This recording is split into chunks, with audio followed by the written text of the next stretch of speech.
Hey, you know what we should do today? Yeah, what's that? Let's get a manicure. You're right. Come on, manicures are fun, and you should do something nice for yourself. I'm not getting a manicure. Why not? You know why.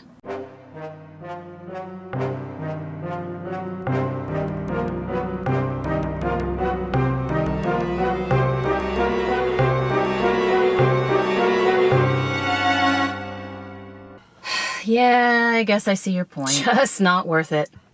Well, you know what would help? Gloves. Yeah, I know. Why the hell do you never wear gloves? I don't know. I like dexterity, I guess. Whatever. Plus, it's money I really don't need to be spending on myself right now. I got dance competition payments coming up. The kids need new sneakers. The dryer needs a new heating element. This car is on its last legs, and I'm still trying to pay off that trip to the Keys. Yeah, I guess. So a pedicure then? Yeah, okay. Yay! Hey, thanks for watching this video. If you feel me on this, then post a comment below or maybe share it with somebody else who can also relate. And give it a thumbs up before you leave. Yeah, and subscribe to my channel if you want to see more videos from Chick Fix.